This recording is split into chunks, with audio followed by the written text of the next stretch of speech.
Major life decisions are never easy, especially when everything you've built is on the line. People assume the hardest part of change is taking action. It's not. It's admitting to yourself that something needs to change in the first place.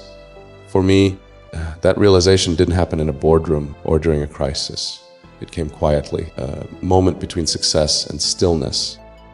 You look around one day and realize that the life you built, the country that shaped you, no longer feels aligned with the values that once gave it meaning. After 30 years of building companies, creating technologies, and raising children in America, I made a decision that surprised even my closest friends. I chose to start over somewhere new. Not because I lost faith in what America was, but because I saw what it's becoming. If you've ever felt that pull, the sense that your surroundings no longer reflect who you are or what you believe, then you already understand this crossroads. Change below if you've ever felt torn between comfort and conviction. Because what I decided next changed everything. Yes, I'm relocating my family to another country.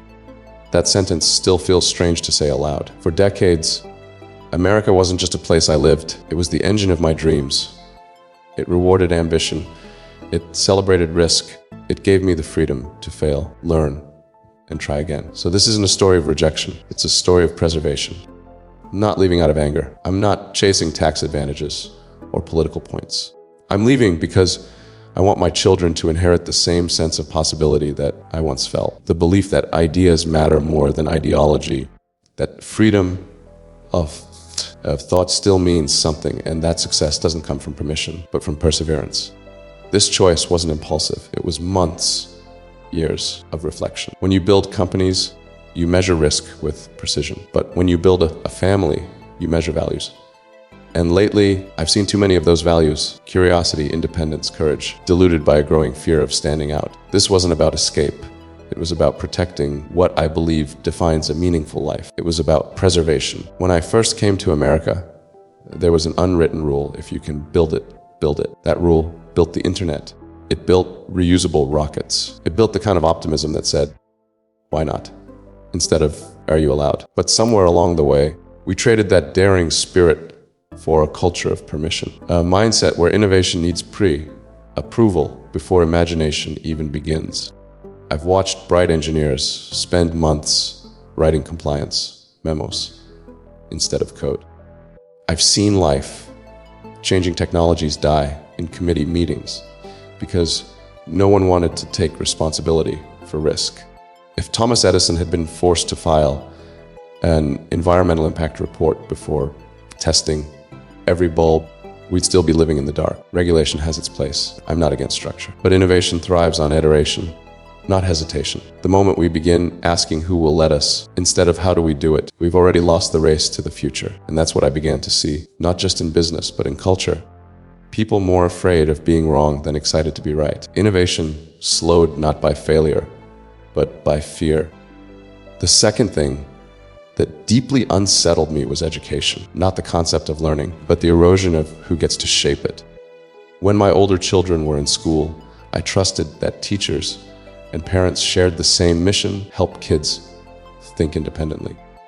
Lately, that partnership feels fractured. Schools aren't just teaching reading and science anymore. They're teaching interpretations of reality. And sometimes those interpretations don't leave room for dialogue. I still remember the day my 10-year-old came home upset because a teacher said our family's beliefs were outdated. That's not education. That's indoctrination by omission, teaching kids what to think instead of how to think. As a father, that moment hit harder than any business failure I've ever faced, because companies can be rebuilt. Once curiosity is replaced with conformity, something fundamental is lost. Imagine your child, once full of questions, suddenly filtering every idea through fear. Will this make someone angry? Is it safe to say? That's when I realized this isn't about politics or policy. It's about identity, about who gets to shape the minds of the next generation. If I had to choose between convenience and conviction, I'd choose conviction every time. The third change I've noticed cuts deeper than any regulation or curriculum. It's cultural. There was a time when disagreement meant discussion, when the best ideas rose through the friction of debate, when being controversial simply meant you were thinking differently. Today, I see too many people self-censor before they speak, afraid that a wrong phrase could erase years of work. That isn't progress. That's paralysis. Free thought has been replaced by safe thought, ideas pre-filtered to avoid offense rather than to seek truth. History shows when we stop asking uncomfortable questions, civilization stops advancing. Every breakthrough, from electric cars to reusable rockets to digital currencies, began as a question someone was told not to ask. We can't innovate if we can't disagree. We can't grow if we can't challenge what's comfortable. We can't claim to value freedom if thinking differently becomes a social liability. When ideas become dangerous, progress becomes impossible. That's when I knew it wasn't just about where I worked. It was about the environment I was choosing for my children's minds. There's a reason self-reliance built the foundation of every great civilization, because it instills a sense of agency. The belief that you have the power to change your circumstances, that your decisions shape your destiny. When I first arrived in America, that mindset was everywhere. People solved problems on their porches, in garages, at kitchen tables. Communities didn't wait for distant institutions to fix things. They took action themselves. Neighbors built fences, started businesses, raised funds for schools, not because they were told to, because they knew no one else was coming to save them. Today, that spirit feels like it's fading. There's an increasing expectation that someone, somewhere, a government, a corporation, a system, should solve the problems that once pushed individuals to grow stronger. We've begun to confuse compassion with control. We've started believing that protection from discomfort is more important than progress through effort. But the truth is, every meaningful thing I've ever built came from discomfort, from failure, from uncertainty, from the stubborn refusal to quit when quitting would have been easier. Self-reliance isn't about isolation. It's about ownership of choices, consequences of your own story. And I realized that's what I wanted for my children. Not a life built around guarantees, but one defined by grit. I wanted them to grow up in a place where hard work still mattered, where effort wasn't dismissed as privilege, but celebrated as perseverance. Because once a society forgets that effort is sacred, it starts believing that outcomes can be assigned. And when that happens, excellence dies quietly. I didn't want my kids to inherit comfort without competence. I wanted them to inherit the muscle memory of self-reliance, the confidence that their lives are their own to build. People ask where I'm moving. I rarely answer directly, not out of secrecy, but out of respect. Because this decision wasn't about a destination, it was about a direction. I searched for a place that still values freedom, not as a slogan, but as a living principle. A culture that sees risk not as recklessness, but as courage. A system where innovation isn't smothered by endless paperwork, where children can ask difficult questions without fear of being corrected for curiosity. The country I chose values responsibility as much as liberty. It expects citizens to contribute before they complain, to act before they argue.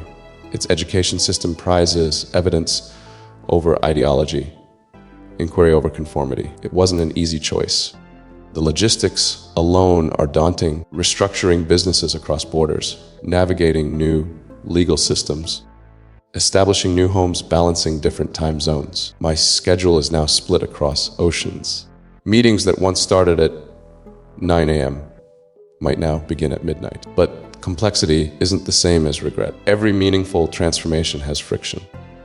And the friction reminds you that you're alive, that you're moving toward something that matters. The emotional cost is real. I'll miss the energy of American cities, the unpredictable buzz of innovation that still pulses beneath the surface. I'll miss walking into a diner at 2 a.m. and hearing a stranger's wild idea that just might change the world. But sometimes the hardest road leads you back to your true compass. And my compass, as a father, as a builder, as a human being, points toward freedom of thought, responsibility of action, and the courage to protect both. Leaving isn't betrayal. It's an act of love twisted with loss. The night I told my older children about our move, fell silent. My daughter looked at me and asked softly, "Are you abandoning us?" That question echoed louder than any criticism from the outside world. For days, I wrestled with it. Was I leaving them behind? Was I giving up on the country that gave me everything? Or was I doing what every parent eventually must, choosing their children's future over their own comfort? I told her, "I'm not leaving you. I'm leaving for you, for the values I want to preserve, because I still love America. I still believe in its brilliance, in its capacity to reinvent itself, in the millions of people quietly building, dreaming, and striving every day. But loving something also means recognizing when it's drifting away from its essence. You can love a place deeply and still need to leave it.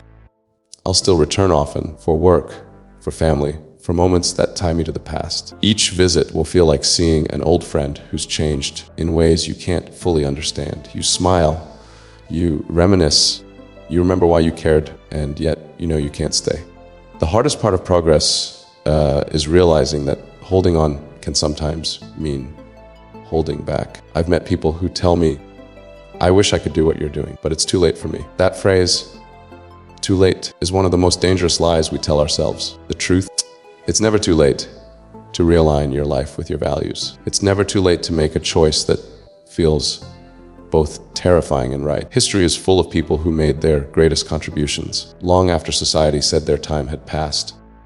Moses was 80 when he led a nation to freedom. Michelangelo was 71 when he designed St. Peter's Basilica. Laura Ingalls Wilder didn't publish her first book until she was 65.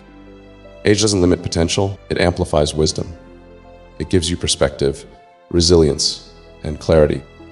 Your wisdom isn't weight, it's wings. I've met engineers in their 70s starting new companies, artists in their 60s discovering their true style, parents rebuilding relationships they thought were lost forever. Change doesn't require youth, it requires honesty, the courage to admit that the life you've built no longer matches the person you've become. If you're listening to this and wondering whether you've missed your moment, you haven't. You're in it right now.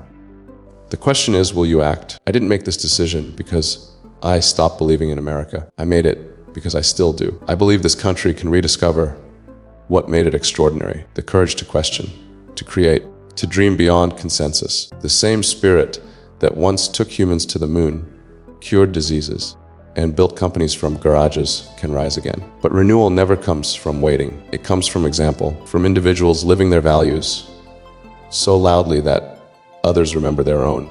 So I'm not leaving America.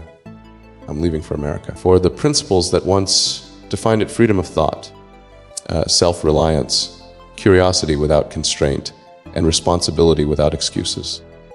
When the pendulum swings back, and it will, I hope my children will see the country I once saw, a place where innovation isn't permission-based, where truth isn't filtered by fear, and where hard work still leads to real opportunity. Until then, I'll keep building, keep returning, and keep believing. Because belief, when paired with action, is the most powerful form of patriotism. If you've ever felt the pull to change your life, to align your world with your deepest values, this is your sign. Share this if you believe that conviction matters more than comfort. Let me know in the comments what change you've made or are ready to make that others once told you was impossible. Because the future doesn't belong to those who wait for permission. It belongs to those who act, even when the world doesn't understand why.